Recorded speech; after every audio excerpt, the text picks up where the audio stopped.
Welcome to the Life Be podcast. In every episode, we dive into the most relatable aspects of life, helping you navigate the complexities of our contemporary world. Let's get started.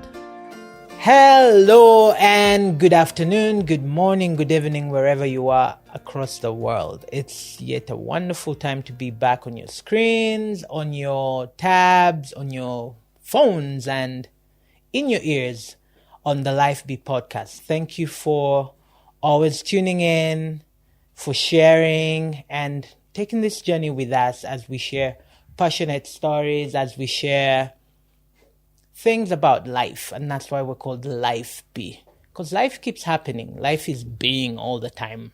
Life is lifing. Life is not lifing.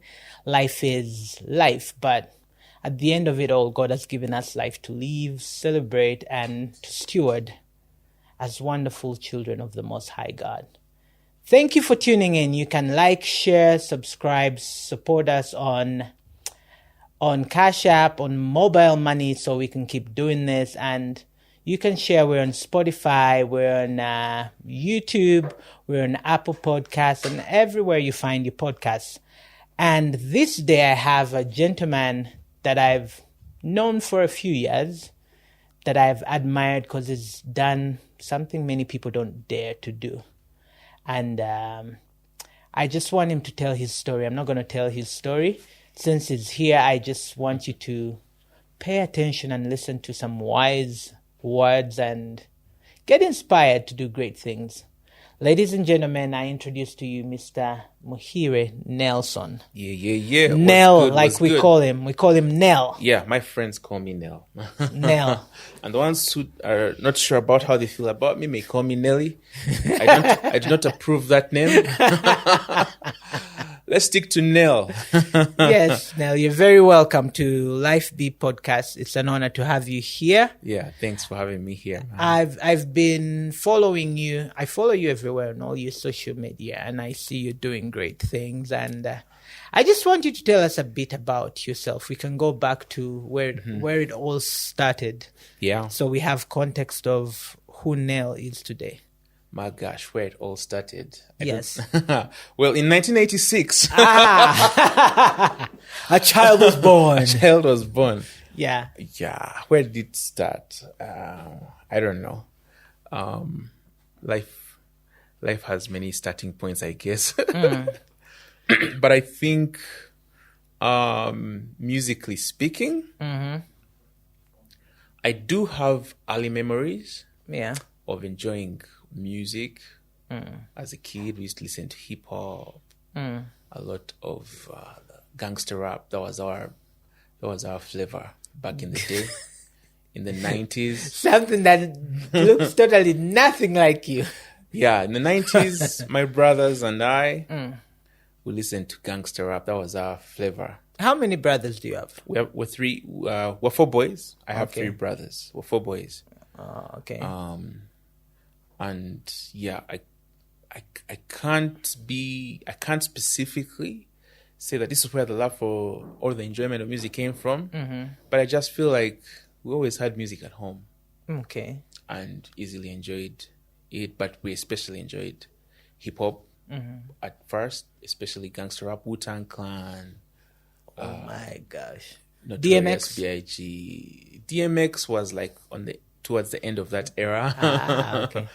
Towards the end of that era, DMX, yeah, but like Snoop, Dr. Dre. yes, Dr. Dre, Snoop, those were our jams back in the day. Jermaine Dupri, Oh, the yeah. Brat, those guys. So hip hop and R&B, that's the stuff we used to enjoy when we were kids. So in my S1, that would have been 1999. While I'm in my S1, my bigger brother, is in his S2. While he's at school, he became a Christian. He gave his life to the Lord. And so he comes home this one holiday, and he's saying, man, I'm a Christian now, and you guys need to get saved too. And a lot of this devilish music we're listening to needs to go away. You need to clean out your You closet. need to clean out the music. Now, you have to understand, well, you definitely understand, but in those days, the songs we had, the cassettes we had, you had to wait patiently on the radio for them to play the specific did song that. you're looking for, so that you can record it. And the tape has to have cassette. been set to a certain You have to position. be ready for it. Ready. Then you've timed when the DJ stops speaking to You when hit he comes record. back. Yeah. So we had this large collection of cassettes with just a huge assortment of songs that we had liked and recorded, and we had gathered over time. And so for my brother to say we're going to, throw that all away, I just it was not an option. So I hid most of the ones that were my favorites. I hid my favorite cassettes. Yeah. But my brother was relentless. He kept preaching to us. He told us about God and about how we need to get saved and all these kinds of things. So, I'm not sure about the reasons that led to me choosing to give in to his words. I don't remember. But I do remember a Sunday morning feeling like I needed to make that decision. And feeling like, okay, to make that decision, I need someone to pray with, I guess. Something like that. Yeah. So I went to the radio and I just turned the dial until I found someone preaching. I have no memory of which radio station it was. Oh, who it was. Or who was preaching. What I can confirm is that they were speaking in Luganda. Yeah. Which I really, Didn't my understanding quite of grasp. it is not that great. Yeah. But I could tell that this guy is preaching. I could understand a few words, of course, enough to follow along with his words and to know that now he is praying for people who want to give their lives to God. So I prayed along with him, and that's the day I surrendered my life to God. And the first thing I had to let go of was all those cassette tapes. Now, at the school I was in at the time, Kaboja SSS, not the fancy international school. It's what I was thinking. Yeah. Not the current fancy international school. There was the Cambodia of those days. I don't even know if it's still there. I think it closed. I'm not sure. But it was new in those days. Yeah. It was a secondary school, national curriculum. And that's the school I was in. I was in a room with like Form 3 kids and I was in Form 1. But like I had their, you could say, favor. They liked me. Yeah. Because I was like a karaoke machine. I had all those songs memorized. In your head. Yeah. And I would go and I would rap them and I would sing them and they'd be like, yo, do you know this other song by this other guy? Oh, that one. Then I would start. And, I'd keep the room entertained. And so that was like a thing I carried. But now when I became a Christian, all of that was meant to stop. And for a while I was worried that it would land me in some interesting situations with those kids because they're older than me. But nothing really happened there. There was not that much tension around music. I easily let go of it. It wasn't that difficult after I made that choice. But yeah, that would be some of like the earlier memories of me with music and ultimately how I became a Christian, and that kind of silenced something that I was starting to take a keen interest in. You fast forward to maybe my S4. We were at a bull roasting party because, sports day we had won, our house had won. I'm standing next to this guy and there is a DJ who's like, he has like his DJ machine, the ones where you put different CDs. Yeah. And so I was just watching him and I was like, how does he know when to start the next song on the exact same beat as the previous song? And so the guy standing next to me, a classmate of mine, was like, well, you see his headphones? He's able to hear like the next song that he's going to bring up and cue it up and then start. I'm like, CDs can do that? I didn't think CDs were that dynamic, But he's like, yeah, so you can put the CDs in, he cues it up, change the speed. I'm like, he's doing all that? I was like, I wish I could wear his headphones and hear what he's hearing. And then this guy tells me like, there's a software that does that. Now, talking of software in 2002 is very different from talking of software today. I know. It was not like, but he said, there's this software, like you can install it on a computer and it does the same thing. PCDJ. It was called PCDJ Red. Red. That was like, I even know the guy that brought PCDJ Red to Kampala. Come on. It's called DJ Rota. So somewhere along his distribution chain Yes. was this classmate of mine. Yeah. He used to be down at, what's it called? It was below Pioneer Mall, Ivory Yeah. Plaza, that Yeah. building. He had a school of DJing in there. Powerful. And he got this software. I don't know if he got it from Dubai or something. So he literally gave it to every DJ around town. Well, this classmate of mine was telling me, like, there's a software that does that. I said, man, how can I get it from you? So we made plans to meet during the holiday. I would be in S4 VAC now. To meet during the holiday, and he'd give me a CD which had it. Yeah. Now, again, back in those days, there were no mobile phones like that. So when you made a plan, You had to go you and made it wait to for the dot. somewhere. Yeah. Okay, on this day of the holiday, At this time. at this time, We meet shall at meet this at this place, and I'll give it to you. Here's the landline number. We can call each other at home on the landline to just confirm that we're still That good you- to go. Yeah.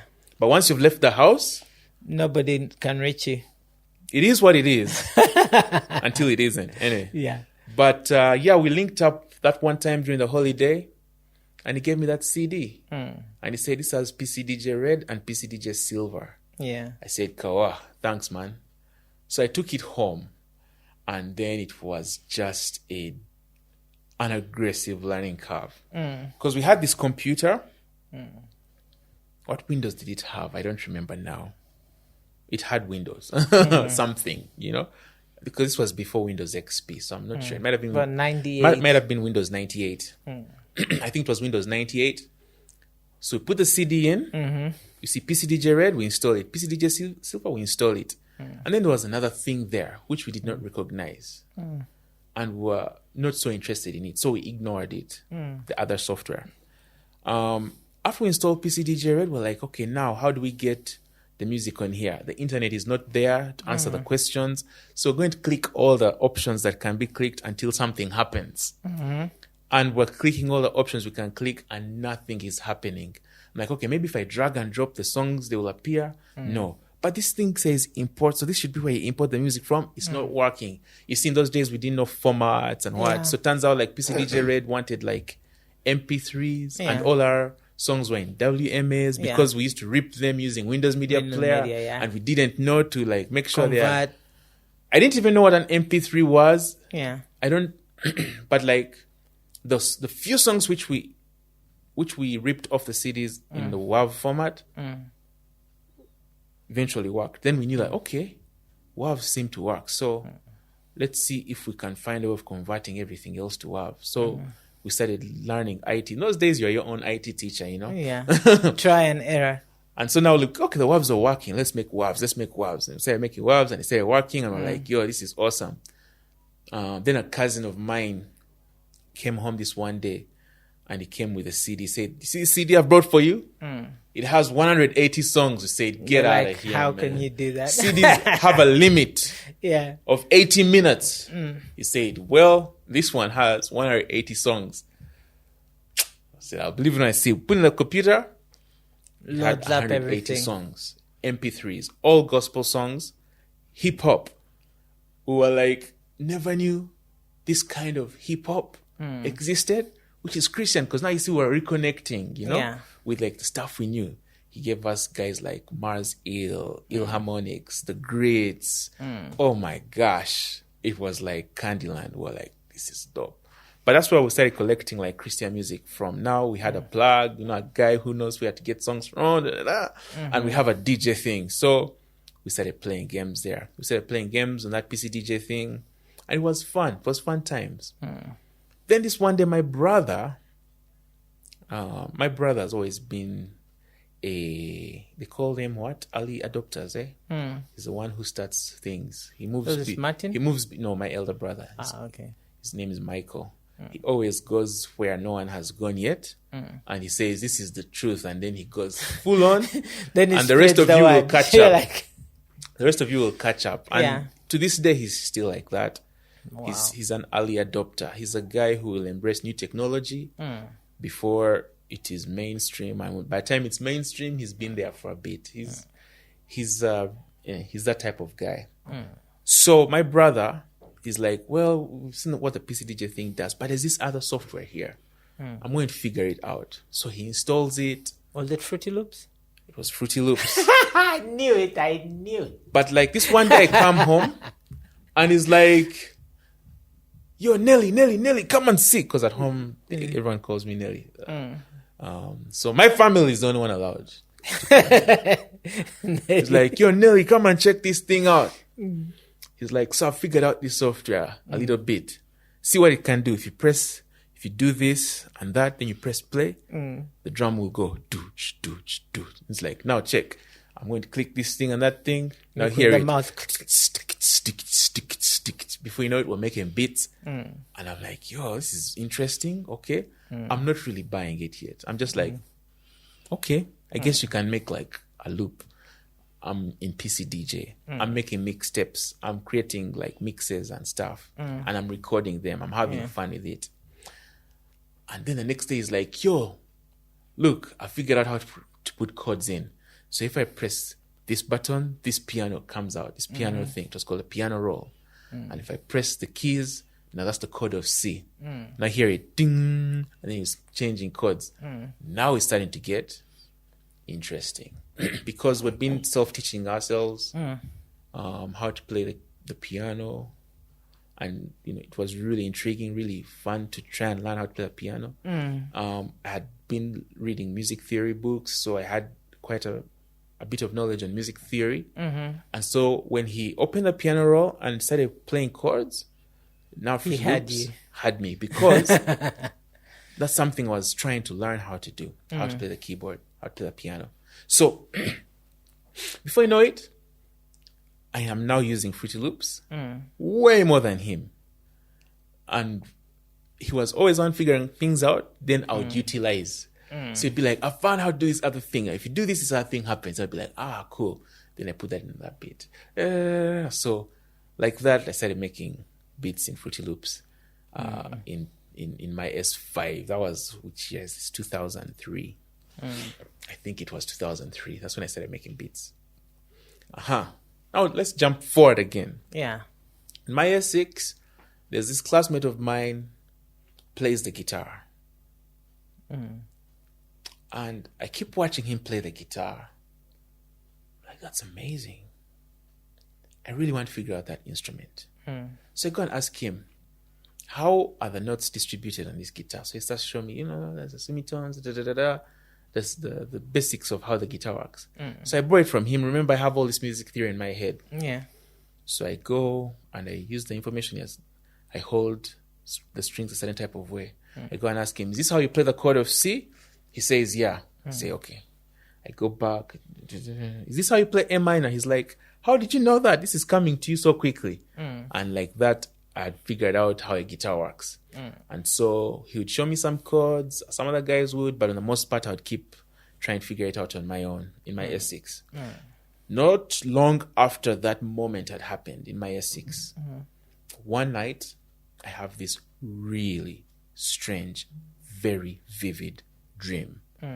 And when I talk about this dream today, it doesn't translate to when I had this dream. Yeah. Because now we have YouTube and we have all these examples and we have all this access to all these things. So we're quickly inspired by a lot of people from all over the world. But that wasn't there. In 2004, we didn't even have the internet. Internet was a different thing. Like what was on the TV is what was on the TV. Yeah. And maybe if you went to the video library and like rented a DVD,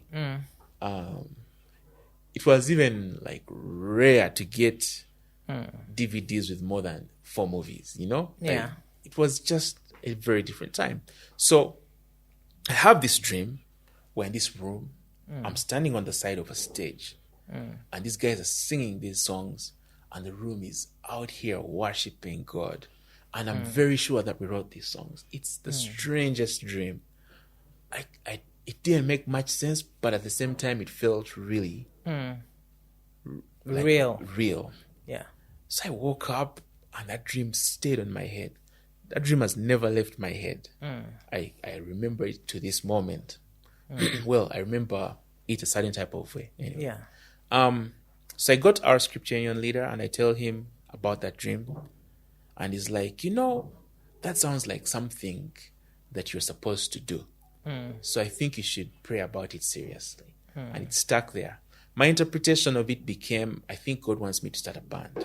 Yeah. Eventually, that writes songs. And so I kept it there. I'm in S6. What can you do? Your priority is to sit Cantab and try and get enough points to go and do either medicine or engineering. That was the goal in life, right? Yeah. Yeah. So S6 is done. My mom buys me an acoustic guitar because that's what I really, really wanted.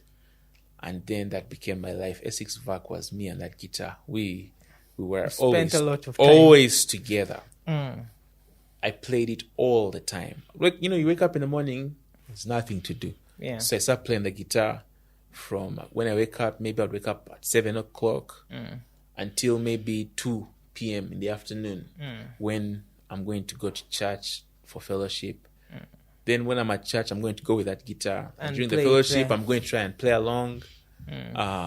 Poorly, play wrong chords and what, but me and that guitar were inseparable the entire year. And I learned so much in that period. So when we get to the university, I've enrolled into civil engineering. I'm like, now, I think the time has come to start a band.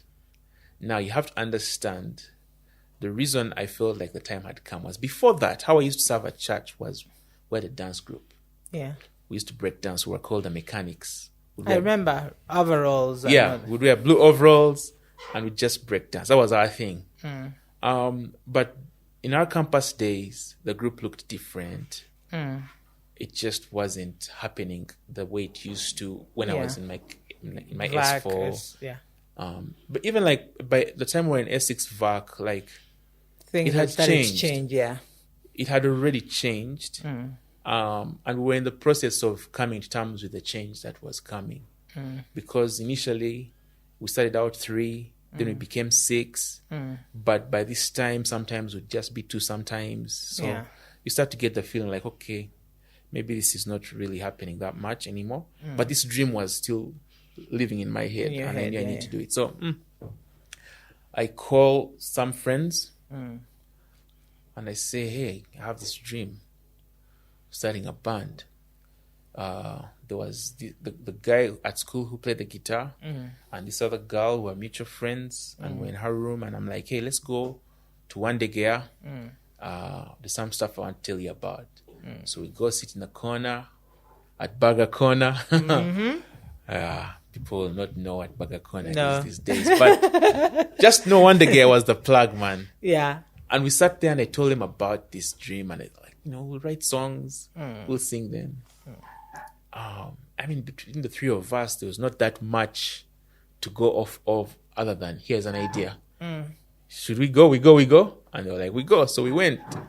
And like that, the ambition towards writing songs and singing them started.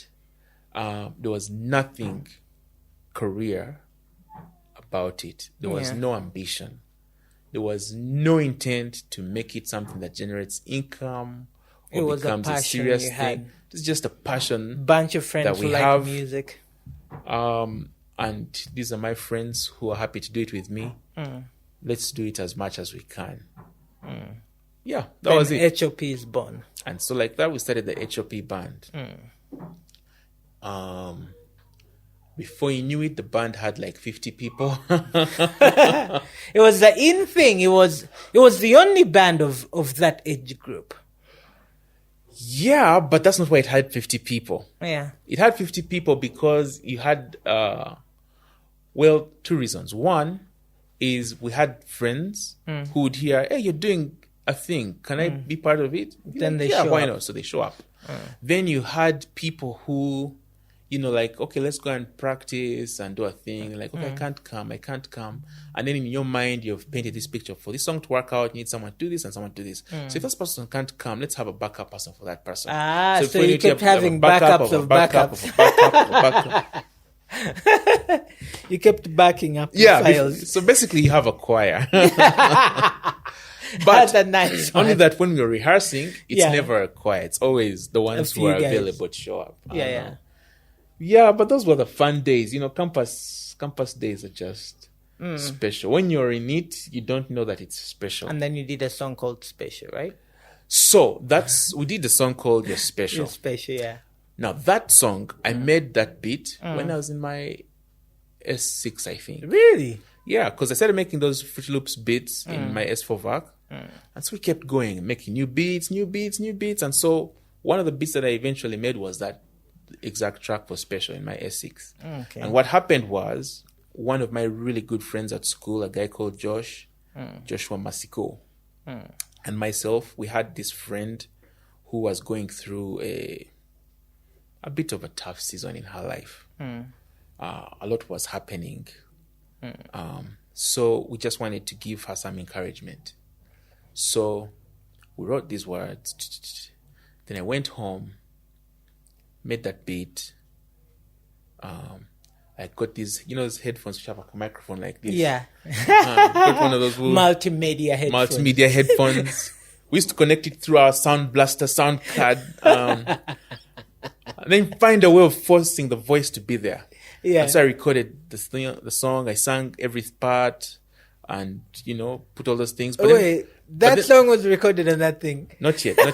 Then I gave shout out to Josh. He said Joshi, So I put it on a CD. Yeah. Brought it to school. Josh Hardy was like, "This is awesome." We gave it to her. Wrote some notes. She was encouraged. That was it. It stopped there for a hot minute. It stayed there. I wish I could find a copy of that old recording. I don't know how to find it because I lost all that stuff. Yeah.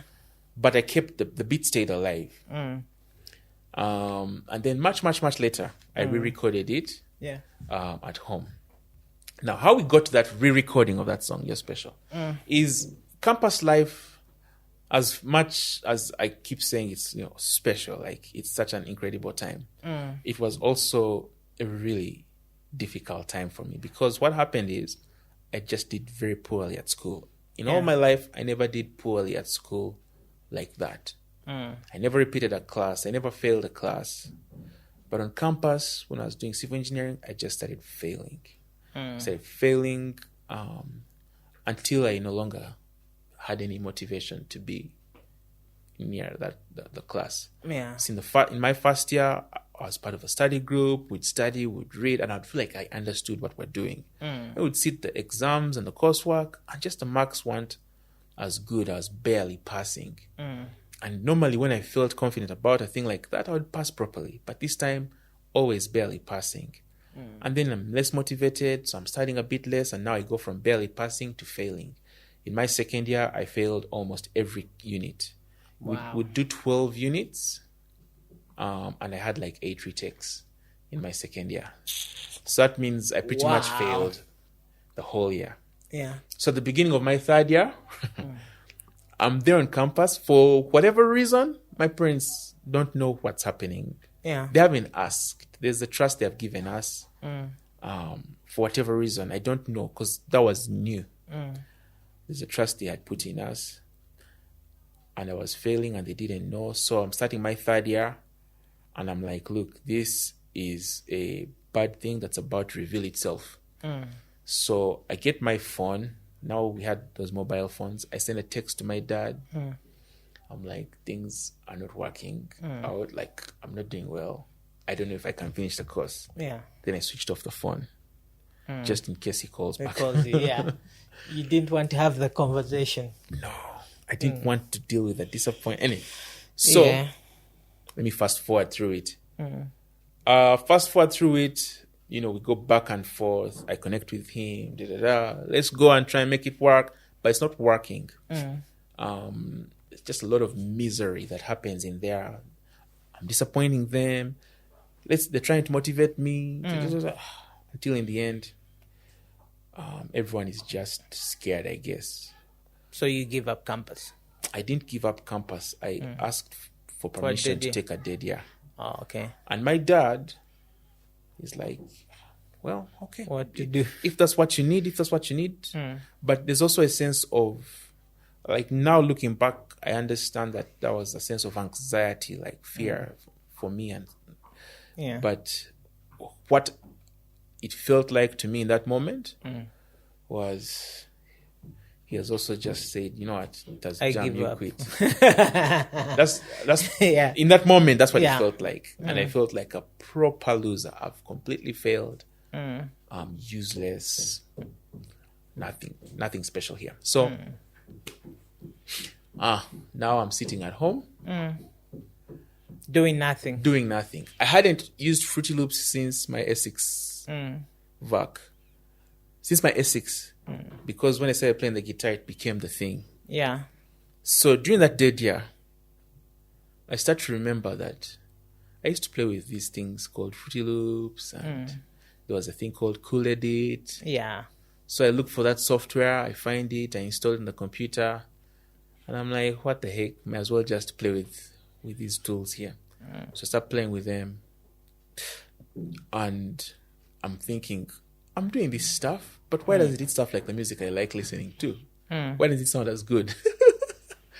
So I started going to internet cafes to read up on what makes things work. And it's just a ton of information, and I find it interesting, intriguing. YouTube is new, so there are no tutorials. Yeah. And I just go and start experimenting at home. And so that song, Your Special, was one of the first ones, together with another song called A Heart That's Yours. My best song you've ever written. Yeah. That song, I keep singing it up to today. I tell everyone that knows it that that's my song. Come on now. It hits a certain space in me. Yeah. I love that song. That's a really humbling thing, because Yeah. I wrote that song while failing at school. A heart like yours. Yeah, in the middle of Wow. so it was one of those days where I'm trying not to be found by anyone. My phone is off. I don't want my classmates to find me. I don't want my parents to find me. I don't want anyone to find me. I'm in my room, and I'm just there. And these words start to exist in my head. So I can't take credit for it. Like, that's literally how it was. It just came to you. The words start to exist in my head. So I get a pen and I just start writing them down. I pick up my guitar and I start singing that melody to them. I didn't have a voice recorder. Yeah. So a friend of mine came to my room and I was like, hey, there's a song I wrote this morning. I need you to hear it. Then I saw the words and I had the guitar in my hand. And I was like, you know what? I don't remember how it goes. Then 2 days later, it comes back. Then I call him, hey, I remember the song. Here's how it goes. And I sing it for him. Then he's like, yo, that's a cool song. We should make it the theme song for our youth camp at church. Wow. This is All Saints. All Saints. Yeah. I'm like, no. You're not about to expose me. No. First of all, it's a slow song. Yeah. Theme songs were always fast songs. Yeah. Secondly, I wrote the theme song last year. Everyone hated that song. A lot of words were said. Yeah. You're not about to I don't go want through that to, again. And that song, I thought when we wrote it, I thought it was awesome. Yeah. But now this one, I'm like, this doesn't fit. So, but he convinced me eventually, and I relented. And then I saw people worshiping at that camp, and it was amazing. So anyway, I started experimenting at home. So I have this software called Cool Edit and Fruity Loops. And so I'd go to church and I would ask the technician there, can I borrow this mic? It would be as long as it's be here before the weekend. Yeah. And he trusted me, so I would borrow the microphone. I go home, and then I'd also borrow a small mixer from him. Then I'd find a way of making a dodgy connection to Sound get to the Blaster. sound. Yeah. And once that's entered Sound Blaster, now you start saying, okay, now How do I route this to this? we forged. The whole thing was a pure forgery, just a bad experiment at home. But I had nothing else to do. I'm in a dead year. Yeah. And this kept me busy. So I recorded those two songs. And we'd been talking as a band about the possibility of maybe seriously going to a studio to record a song. So we asked if we could sing some of those songs that we had written at church. And the church gave us the space, said, okay, during the youth service, you come and do a whole show. Yeah. And we're like, okay, good, we'll do the show. Then we'll burn a couple of CDs with those two songs and sell them. And maybe something comes out of it. We did the show. That song, Your Special, was a favorite during the show. People liked it. So they were really happy to know that if they got a CD, they'd get a recording of that song. Now, that's the one which recorded in my bedroom. Yeah. Using Sound Blaster. I didn't even have any speakers. I had a combo. So I was listening to the songs through the combo. It was was so bad. Today, it sounds so terrible telling that story. It was terrible, but Then it wasn't terrible. It was the only thing I had. Yeah. Like, and again, like I wasn't trying to do things professionally. I was just trying to Mess do around with something, stuff, mess yeah. around with stuff. Yeah. So this guy gets the CD, goes and plays it in his car. Then he calls me, says, "Sit here." Then he says, "This is awesome. You need to take the songs to radio." I'm like, "No way, man. We're not going to embarrass our ancestors like this. This is not how we expose ourselves." He's like, "Either you do it or I do it, but these songs, It's going on radio. they need to go either on way. radio somehow." So eventually I put on a hoodie so that no one knows I'm the one. In case anyone who sees me knows. I take the songs to radio and to Power FM, and I want to run out as quickly as I can. And they're like, "Oh, come back. I'm like, they're going to say I've done something wrong. They're like, "Hey, just write on this paper, like, who are the artists? What are the names of the songs?" Because I brought a CD just. Yeah. So I wrote that information, and I was like, cool. To my surprise, I would be at church and people would say, "Hey, man, we heard your song on radio." I'm like, "You're lying. You heard your song on radio? You're lying. There's no way they're playing those songs. Those songs came from my bedroom, you know? Nothing good comes out of my bedroom." And then, turns out, the song was now on this countdown on Friday morning. Yeah. And so they told me that the song's on the countdown. It was like number 5. I'm like, well, when Friday comes, I'm going to listen to the radio. And that Friday I listened and it wasn't at number 5. Was that number 1? So I was like, maybe it's been removed. It wasn't at number 4. It wasn't number 3. It wasn't number 2. It was number 1. I sat down and I wondered, why? Like, it's not even that good. This thing came from my bedroom, man. It's not that impressive a song. But there was all this hype around it. So I would like to say it did something, but not really. To me, it was like, okay. It did a lot. So to me, I was like, okay. Maybe this is going to end tomorrow. My reality hasn't changed. I'm still a school dropout with no defined future. My friends are progressing. So a friend of mine took the same CD to Sanyo FM. They also started playing it there. And both radio stations were saying all these nice things about it. So this one guy who was on our band was older than us, was like a mentor. He calls me and he says, "We need to talk." I say, "What's up?" He says, "You know how we're fundraising to get some money to eventually go and record a song in the studio?" I said, yeah. And we had already identified the studio, the producer, like, because we'd found a guy and he had given us a rate and we were excited because I had a song he had worked on and it was amazing to my ears. So he's like, "So, you know how we're planning for that?" I'm like, "Yeah, it's not yet going well enough, but we're trying." He's like, "Okay, but you hear what these guys on radio are saying." I'm like, "Yeah, can you believe it? It makes no sense, right?" Then he's like, "Are they your friends?" I say, "No." "Do you know them?" No. I say, "No." "Do they know you?"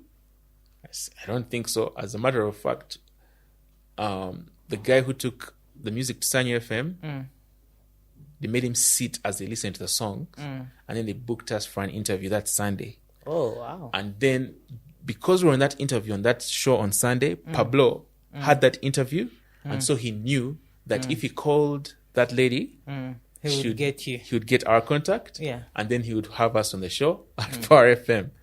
That's the extent to which nobody knows who we are. Nobody, like, and even when we went to the radio, you know, I was in Sandos, Sami-K You're just chilling. I'm a campasa, you know, without a broke campasa. So it's like, so they don't know you, you don't know them, they don't owe you anything. That means what they're saying must be honest. Yeah.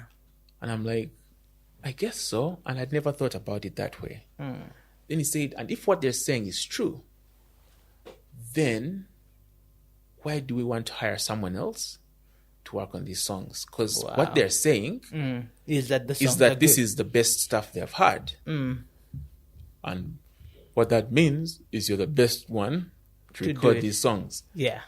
I'm like, but I don't know what I'm doing. Obviously, no. Da, da, da. And the thing, like I said, he was older than us. He had the most money contributed. So he kind of had more authority, and I respected that. So when he said, "You're recording it," I was like, well, I guess we're going to have to figure out how to make this album make sense.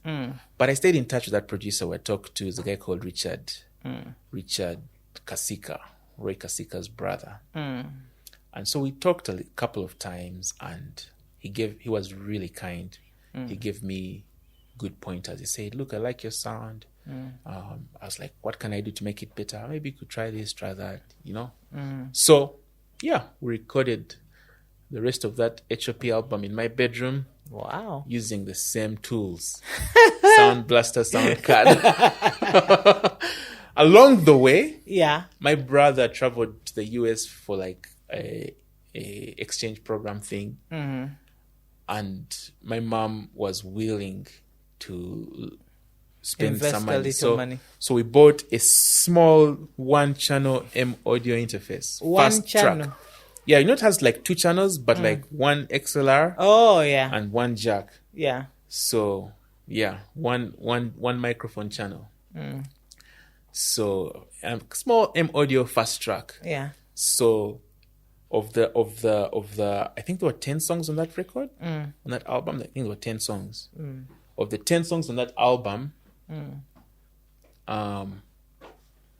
3 songs were recorded using that M audio. The rest were recorded Sound Blaster. Sound Blaster. So how then do you move to Australia? Okay, so we record those songs in that period. Somewhere in the middle of that period, the dead year comes to an end, and I'm back on campus to retry doing third year. In the process, I do the semester. I'm also trying to do this.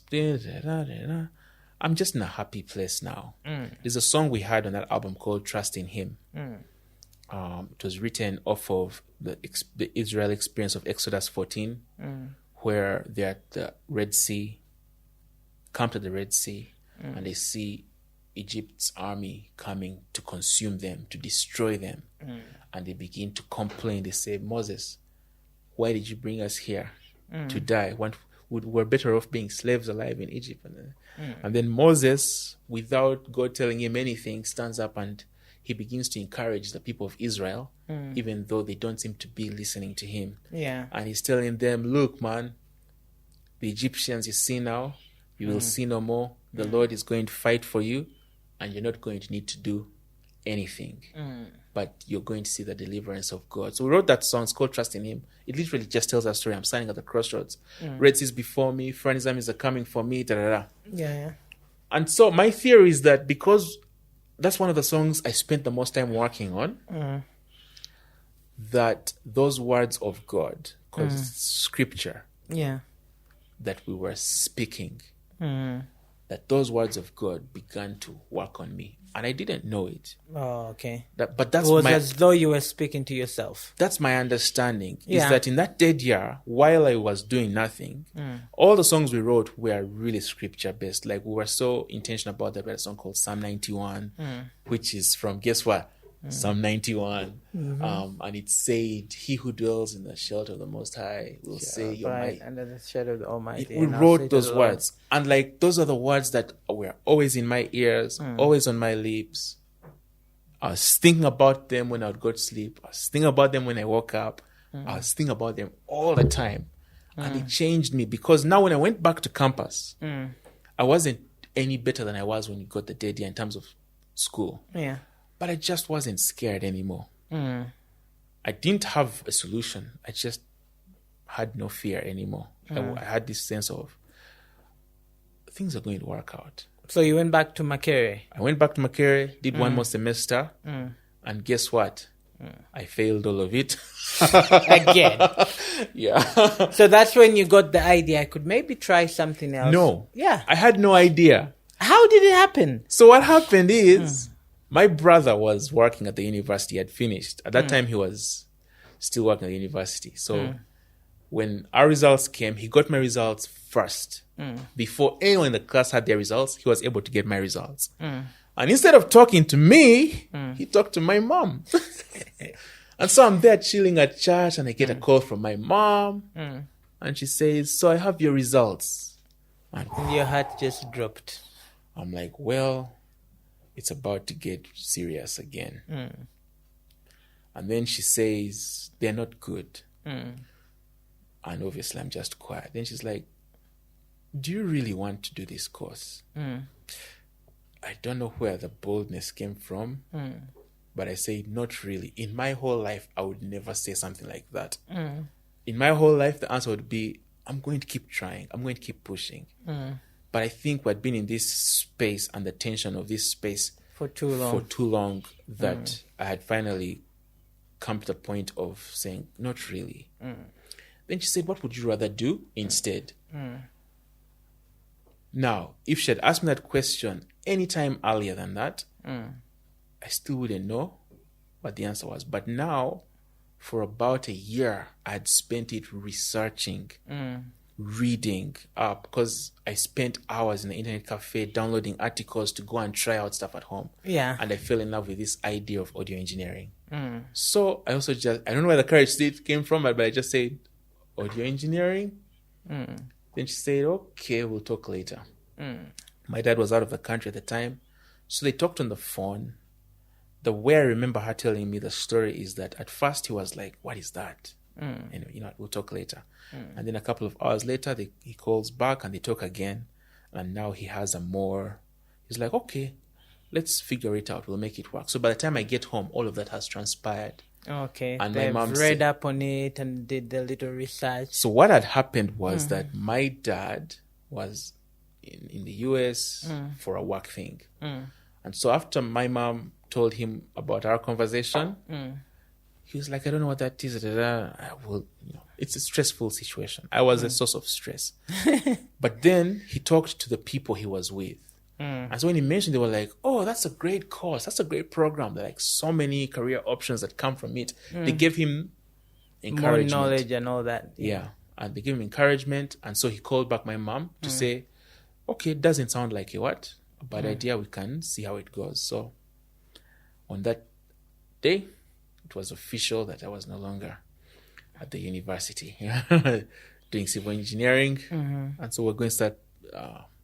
So when my dad comes back, I go to his office and we start looking for schools. The goal was to find a school in the US because the general understanding at the time that was that those are more affordable schools. Yeah. It was either the US or the UK, and the UK is very expensive. So if we can find a US school, You're good. we can figure it out. So I started looking for a US school. Sami-K, when you hear my story, you know that I'm not a noob at computers. We know how to use computers. Yeah. I learned how to produce songs by looking for information on computers. So looking for information on computers is not something that we struggled with. Yeah. So I failed to find even one school in the US. After sitting on that computer for hours. The condition that my dad gave was it has to be a bachelor's program. You can't do a diploma. I found very many diploma schools, but I didn't find even one bachelor program. I found a couple of bachelor programs in the UK, but it wasn't really an option. Yeah. It wasn't really an option. For whatever reason, that had already been established that this is not an option.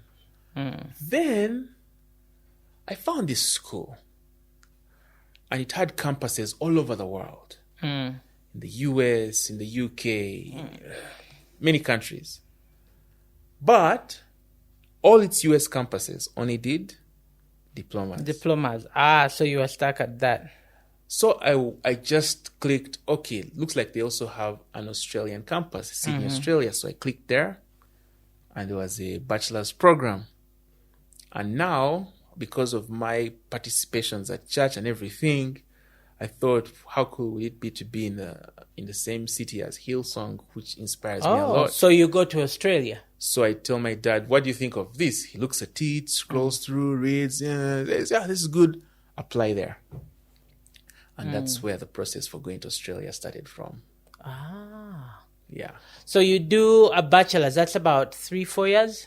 it should have been 3 years, Yeah. but the school I was at did accelerated programs. So you have very short holidays, 2 weeks. Oh. And so you do still 6 semesters, Yeah. but in a space in a of shorter time. In a space of 2 years. Yeah. Okay. So you come back.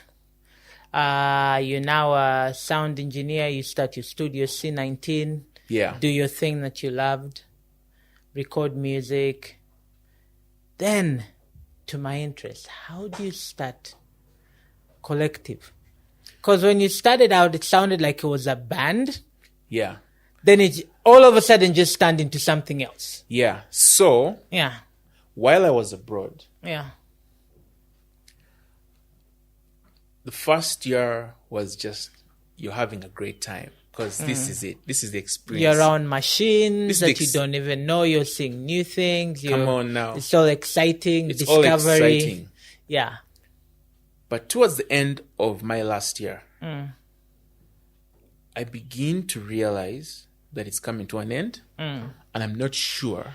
That you've acquired everything. No, I've learned everything I need to learn. Okay. I was really good at it. Okay. Unlike civil engineering, this one, I was never failing. This one you're acing. I understood things so quickly. Yeah. I was at this. If the school was open, I was there.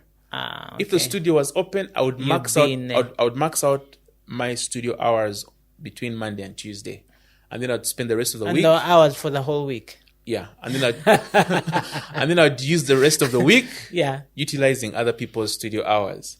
So I'd sit in the corridor. Someone I know entered the studio. I'd be like, "Hey, can I come and hang out with you?"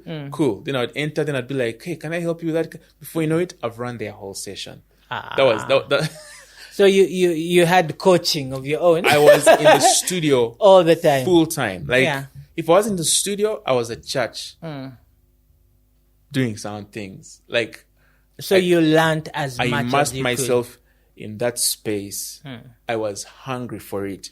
Yeah. And sometimes I would be like, the class is moving slowly. And now like the internet, like YouTube had developed, the tutorials were there, but I was like, those tutorials are not good enough because I'm learning at a different level. So now I would start looking for books from the library at school, Yeah. or start looking for like full-on tutorials from educators. Yeah. And I'd go ahead of like some Oh, of the so stuff you are where reading ahead of I the was classes reading and ahead, everything. Yeah. and then you'd be in class, and some of the stuff I thought I understood, I misunderstood. So the classes would kind of course correct my misunderstandings.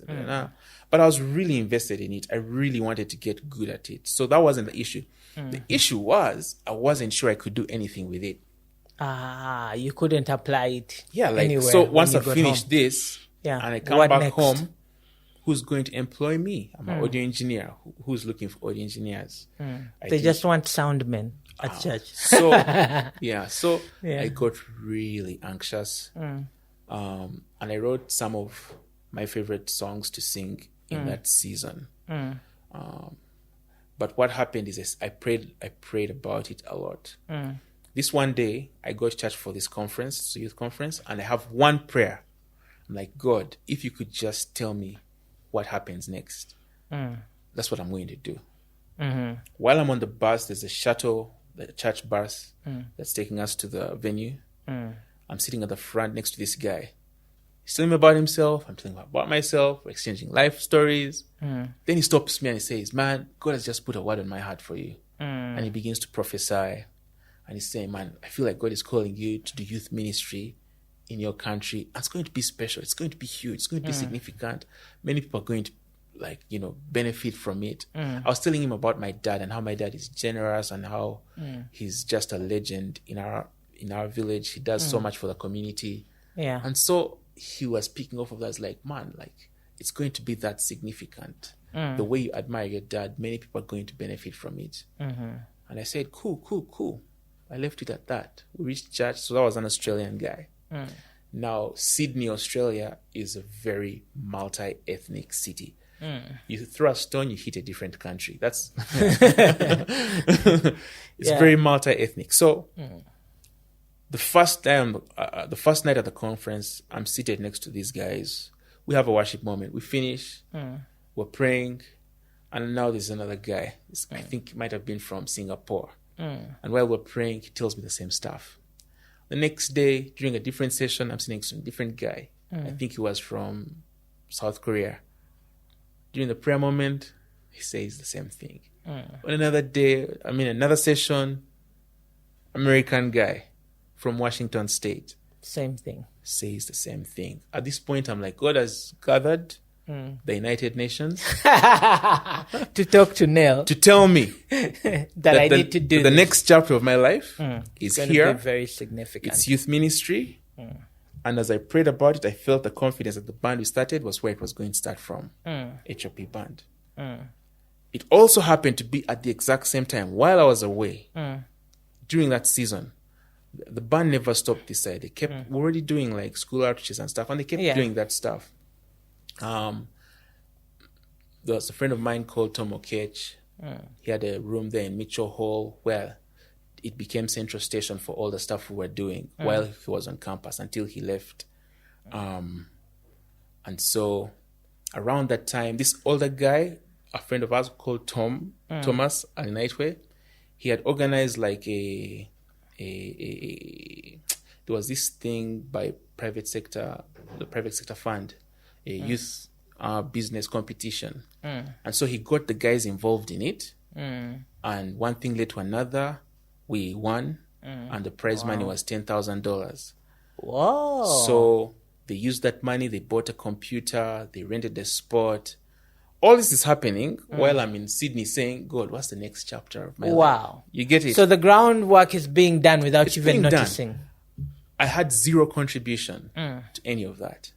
And so after they got that spot, around that time, Tom Okech, whose campus room I'd been working out of, had also finished campus, but he was still working at the university. But essentially, we moved the idea of what was in that room to One Day Gear, the space that they rented. So when I came back home, that place was already there. And the next thing was to set it up and get it going. And for a long time, we wondered, what shall we call it? What shall we call it? What shall we call it?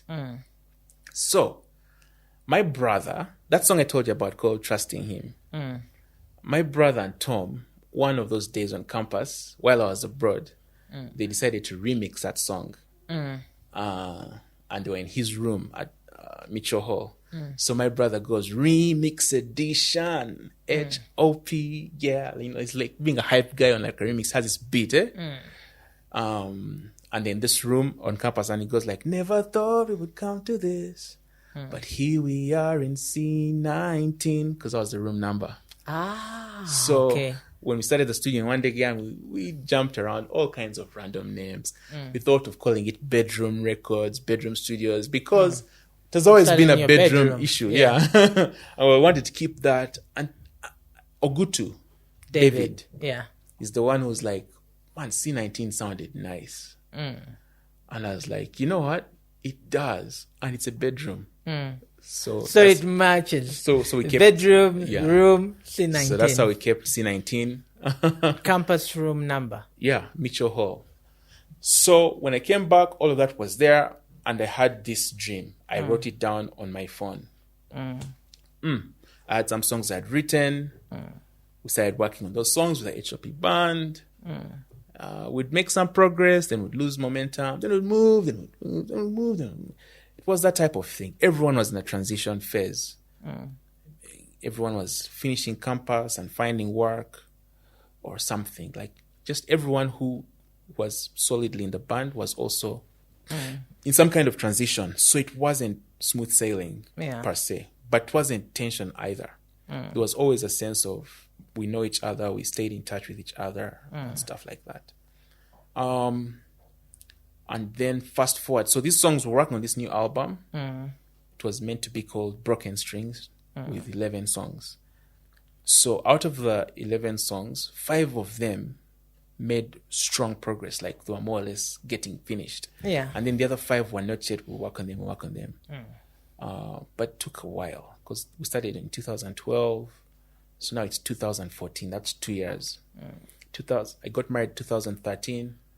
My daughter was born June 2014. And so somewhere after she's born is when I look at her one night and I just begin to panic in my heart. I'm like, what if she's like me? But if she struggles with school and identity, the business I'm doing, I don't see it providing for her the kind of opportunities that I got. And I became anxious and I worried about it. And in that moment, God literally started speaking to my heart. Literally started speaking to my heart. And where the conversation was, remember. Well, I'm really paraphrasing because it was not a short moment. Yeah. But essentially was saying, remember what really happened in your life. Because what really happened in my life is that in the moment of my struggle, everyone was struggling in my home to figure it out. My dad, God bless his wonderful soul, he's worked so hard. But the problem I introduced was a problem that he wasn't specifically ready for. Yeah. But God made it possible. At the end of the day, God made everything possible. And God reminded me of that in that moment. It was him who made it possible. And then he put me in a position where now you have to figure out why. Why did I make it possible? And I began to see a vision of, I began to fantasize, not a vision yet. I was fantasizing that what if I didn't have to struggle that much? Because my ability to record music was public. It wasn't like hidden. Yeah. But it was also obvious that I lacked help, guidance, wisdom. Like if someone could have packaged me and led me and showed me where to go. Gave me direction. Yeah. Maybe, or give like a scholarship for this type of thing. It could have been easier. And I felt God saying, that's what I need you to do. I need you to create that solution. And I was like, it can't be done. Those kinds of solutions only come from the United Nations, World Health Organization, and those kinds of organizations. World Bank. Not from struggling entrepreneurs. And again, God was still saying, but don't forget what I did. It was me who did it then. Yeah. So if you're going to do it, you're going to do it now. And also, in that moment in Sydney, when he sent everyone to tell me this thing, you that you have to come do it. There were words that were said where God was literally saying, like, look, he's the one who's going to make it work. So in that fantasy of mine, I moved from fantasizing to imagining. Okay, so what would that look like? It would look like young people. They have a gift. They have an ability. They haven't discovered it yet, or they have figured some things out, but they don't know. What do they need? They need to be mentored. They need to be taught. But what are they being taught? What are they being mentored in? They need to learn to really trust God. They need to learn how to worship him with their gifts. And if they do, then now we shall have a collective of young people with a variety of gifts and abilities that they bring together in worship to God, and God is honored by it. And it could change the country. Okay. So I call the band together. I give them this vision in the sketchiest possible way. And they're buying it. Now, they're not the only ones I was talking to. There was a guy called Andrew Etiquette who was going through his own other season of life. Yeah. And a lot of the things he was looking at collided with the things I was thinking of with this collective idea. And so we worked together and we literally just took everything that HOP had been succeeding at that moment, which was these 5 songs, and we removed the name HOP from them and put the name Collective on them. So that album, well, the other 5 songs never emerged, but the 5 songs which had progressed became the first Collective UG project.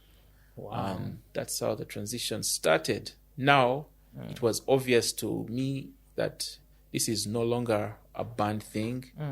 This is a people thing. And we're going to have to figure it out. It has to be more inclusive. Life. Sorry? And it's your new life. Well, not yet. At this point, it was you're still trying to figure things out. Yeah. It was the other thing we're going to do. Yeah. So let's go. So let's do school outreaches. Let's get as many people involved. I never wanted to get many people involved in things I did because You were not sure where I'd going. been there. Remember, Yeah. my band once had 50-something people. Yeah. You didn't want to repeat And it. it wasn't great because then we reduced the band to 9 people. Wow. But now we're here inviting people again, and it became a journey. Leadership lessons. I had to learn how to lead. Then I had to learn how to read. Then I had to learn that. So it's getting messy again. It got extraordinarily messy. In 2016, we released Amen, the song Amen. Yeah. It became really, really popular. And it also Really just popular is understatement. it's It an blew understatement. Yeah, it really blew up. Yeah. But it also just Created another problem. the song itself didn't create the problem. But people are interested in something that's moving, that has momentum. And so the number of people that became interested in what we're doing and involved increased significantly. And the leadership requirement was beyond my ability. And that means I made decisions which I really believed in. But you were not ready for. But I was not ready for. And I didn't know how to communicate them. I know, yeah. I didn't know how to... it got really So it just messy. threw you in the deep end. Yeah, by August 2017, I was committed to ending it. What? Yeah, so August... You're like, we're wrapping this up. We're not doing any more with We're this. not doing this again. Because it was expensive. Yeah. It was emotional.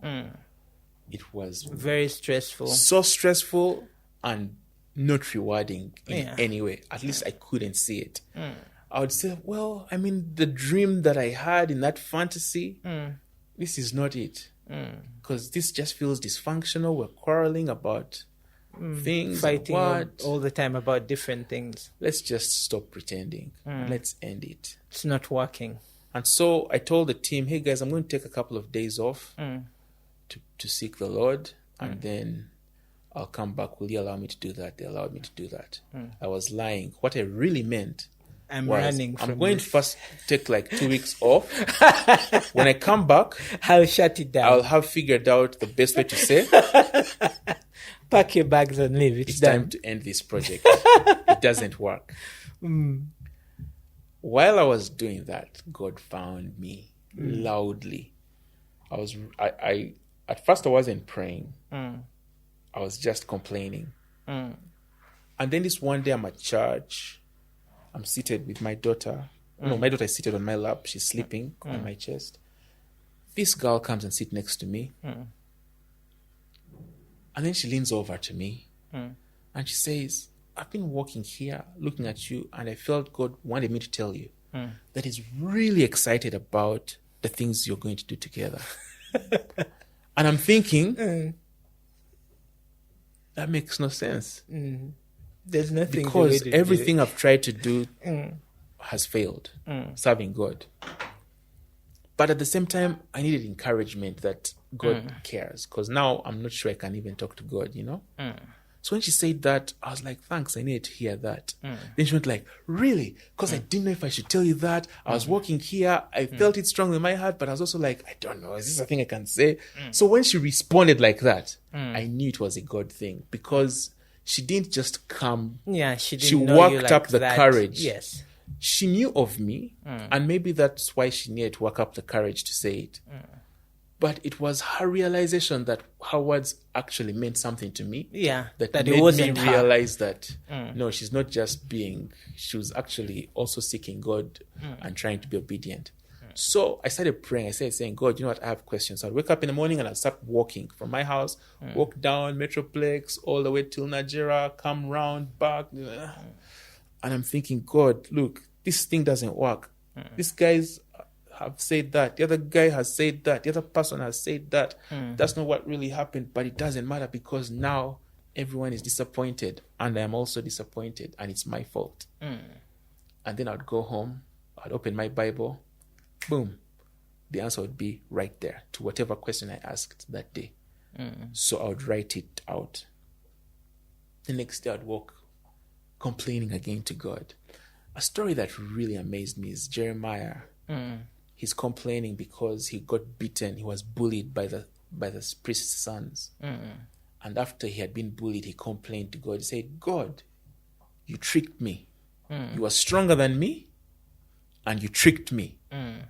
You know, now I'm here suffering because I'm here saying what you want me to say. What if I decide that I'll never speak your word again? Then he says, but your word is like a fire shut up in my bones. I can't hold it in. And that's how I really felt as well. I was like, you know what? I want to end this thing called the collective. But I can't. Because whenever I think of that dream, it's like a fire shut up in my bones. Like, if I don't do it, what else is there to be done? I have to do this thing. But I failed. And then I read Joshua 1. God is telling Joshua, you're going to have to be a courageous leader. 3 things. 1, you're going to be courageous because you're the one I've chosen to lead. 2, you're going to be courageous because you're not alone. The Lord is with you. 3, you're going to be courageous because you're going to obey every instruction that I've given in the word, you know? And you're going to hold on to it daily. Then you'll find good success. Okay, man, I need to be courageous in those 3 things. But God. Ultimately, it came down to this one phrase. Now, you're trying to build an organization. But I only asked you to make disciples. Wow. And truth be told, that's you're trying to build an organization while I sent you to make disciples. And isn't that what we do for church a lot? I think at the foundation of ministry, and I can't speak for everyone, but for some of the people I know, the motivation is simple and it's clear. But you get caught up in trying to make it work. And that's what happened in my life. Because none of that motivation at the beginning was success driven. But in order to make it work, you thought, okay, so for it to be trusted, we need to register something. And I remember talking to like some mentors, and they tried to tell me about all these things. And I wasn't listening to anything they said because I was committed to the vision, to them telling me how to register this organization. You're hearing what they're saying, but you feel your instructions are different and what you have to achieve. I'm hearing what they're saying, and what I'm asking for is like, so what's the best way for me to register this organization? You know, Nell, registration is not the most important thing. You have to think about the vision. You have to think about like the impact on people, blah, blah, blah, blah. And the whole time I'm saying, okay, but how do I register this thing, you know? And the next thing I'm thinking about is like, okay, so how do I fundraise for this thing? You know, Nell, you have to trust God's provision and his timing. You have to seek first what he wants you to do. My mentors were laboring to tell me what I needed to hear. But I was looking for the thing which makes sense, because now I need to be able to come to Sami-K and tell him, so we have this ministry. Yes. It's called the Collective UG. And this is our vision. And this is why you should trust it. Yes. But now I know that it doesn't matter. I'll do well never saying its name. But I'll do well telling you about the people that I have come to love and to grow with. The new family you've exactly. had, But that's something I had to learn through that process, that making disciples is it. I was once with James Skinner somewhere, Pastor Gary's son. Yeah. And he said a similar thing not too long ago, and it was like a sharp reminder. He said, you know, all these names, you know, they don't mean anything. They don't matter.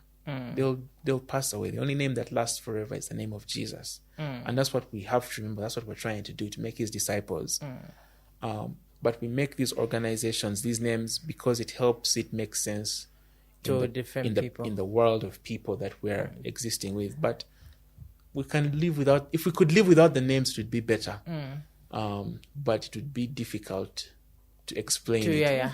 It's interesting that you say James told you that. I worked with James for a bunch of years because I grew up at Watoto, KPC then. I worked with Watoto. I worked with the children's choir. I worked with James at the studio. And he had left.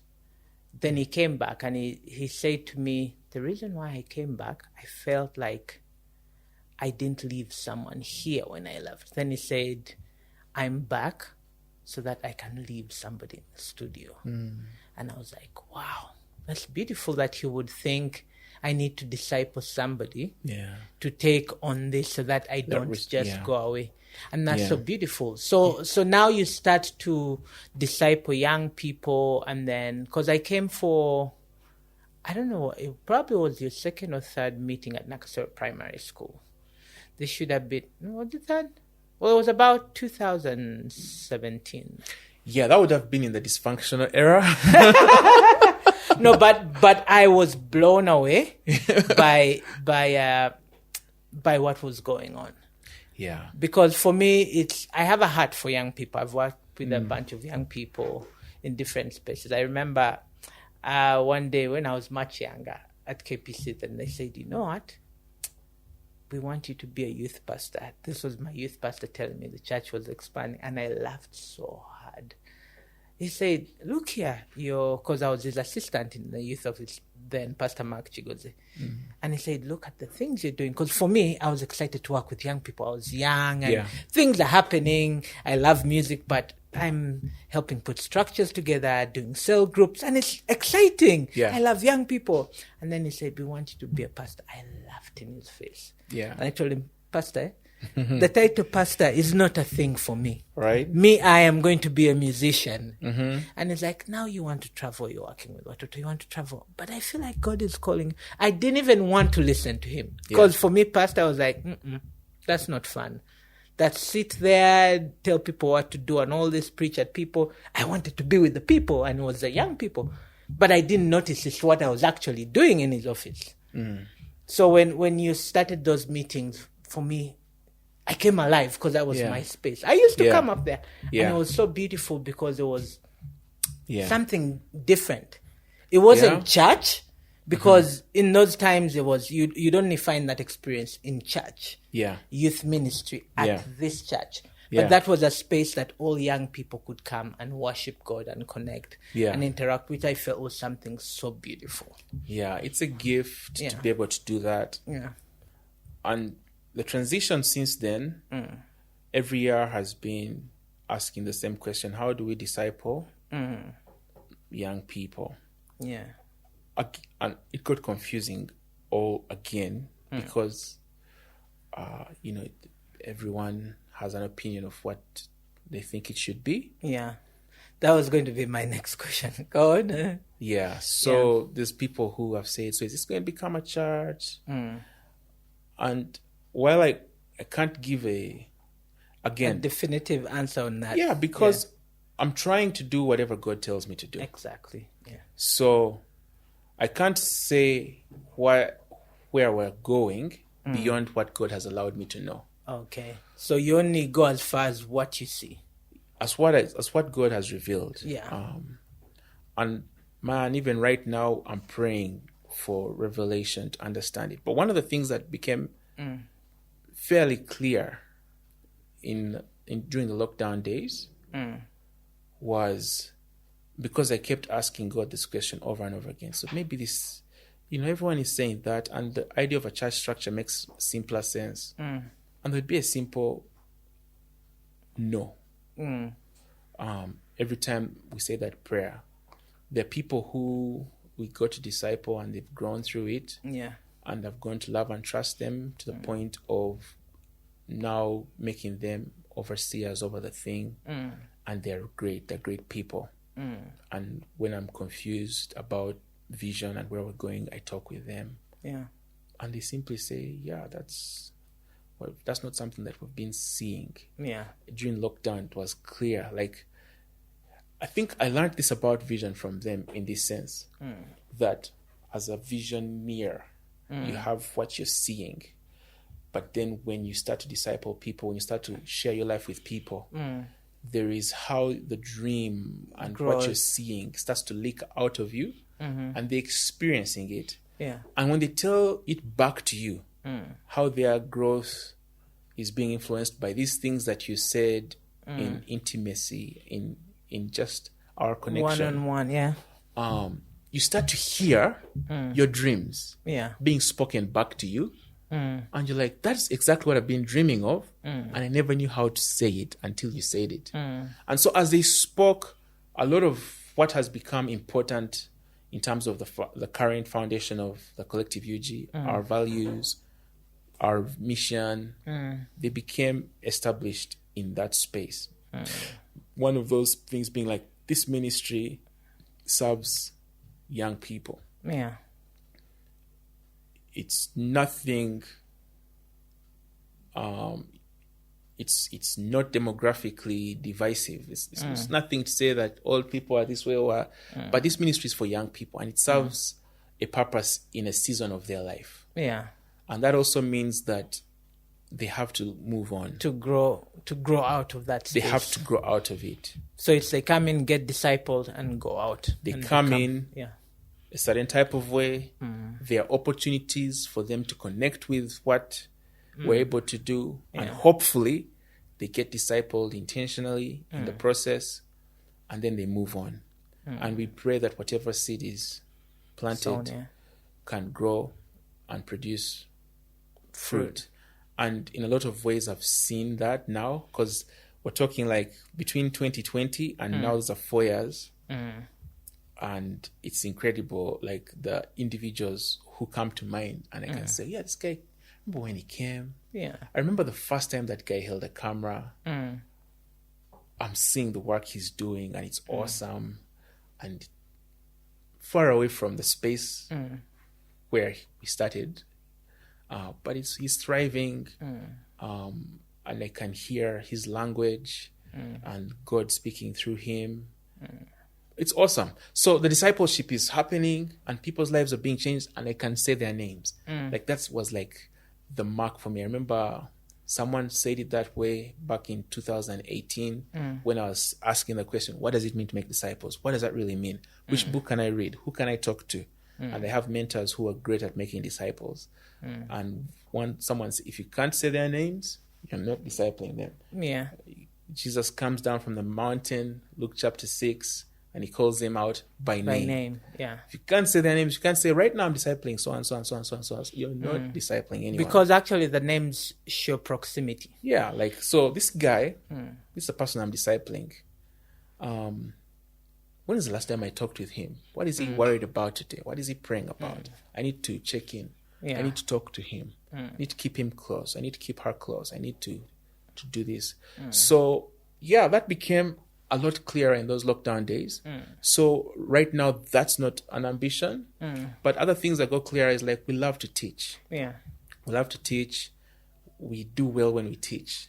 Creative skills and the Bible at the same time. Yeah. So that has become a thing we do seriously. Come in, learn a creative skill, listen to the word of God. What are you going to do about it? What is God telling you to do? Hopefully we can get you to memorize some scripture. I have a few favorites. 2 Timothy 1:9. He has saved us and called us to a holy life, not because of anything we've done, but because of his own purpose and grace. In one verse, saying God has saved you. Not only has he saved you, but he has also called you. But it's not your merit that is getting you there. It's his purpose. It's his grace. And so that means a young person who can learn to be both saved and called can be a powerful change agent in our world. Amen. And so if we can serve that purpose in their life while God has allowed them to be with us, that's the job that matters now. As we close, because our time is fast spent, how do we find collective, and what are the opportunities, resources that people can access in that space? What do they need to qualify to be a part of that? How long is the discipleship process? What's the duration of their time there with you? What does it require of them? And how do they find you? Awesome. Yeah. First of all, the collective is easy to find. It's on all social media platforms at the Collective UG. Secondly,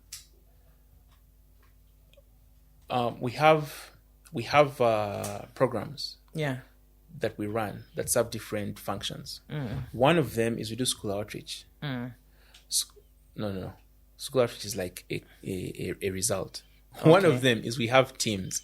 So if you're a young person, you're a campus student, you're in Essex VAC, you're a young adult, basically you're a guy, you're a girl, you feel like you're coasting, you have a purpose question, you can reach out and we'll get you connected. We have a Connect Fellowship that happens every month. Okay. And what you want to do is to land there.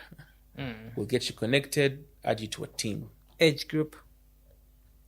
You're a campus student, you've just finished campus, you're in Essex VAC, you're in high school, you come. Okay. Yeah, like all the way from the teenage years through campus.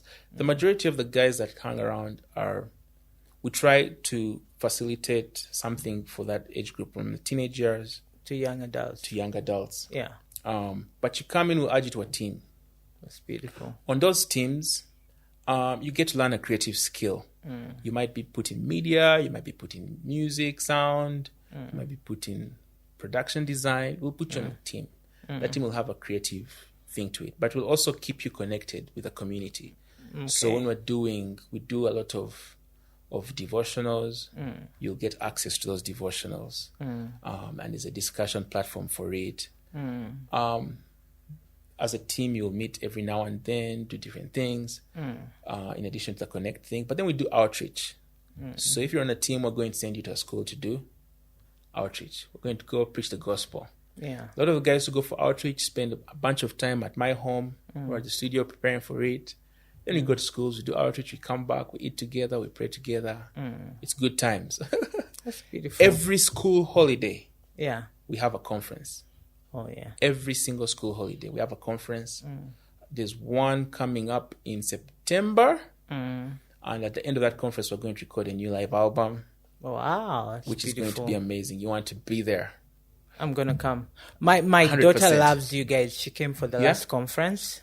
Yeah. She actually walked up to your wife and introduced herself. She told me she's a bit shy, but she walked up. She told me, I love it. I went and I said hi to her and I introduced myself and I told her who my father was. I'm like, oh, okay. I love it. Yeah. I love it. So you're doing a great job and I appreciate. I've been watching on the sidelines always because I believe in what you guys are doing. Glory and to God. I know very many people in bands that have come through the collective and they have amazing testimonies. Glory to God. So Glory to God. Thank you so much for your time. Thank you for pouring yourself into that from a space that seemed dead to you at university to basically God growing you into this person that would then later on pour into other people. Yeah. Not knowing that was your journey and path. Still not knowing where we're going. As long as you're still listening to his direction, that's Absolutely. what matters. Yeah. Thank you so much, Nelson. My pleasure. It's been great having you here and giving us your time to speak to these people. Thank you for tuning in.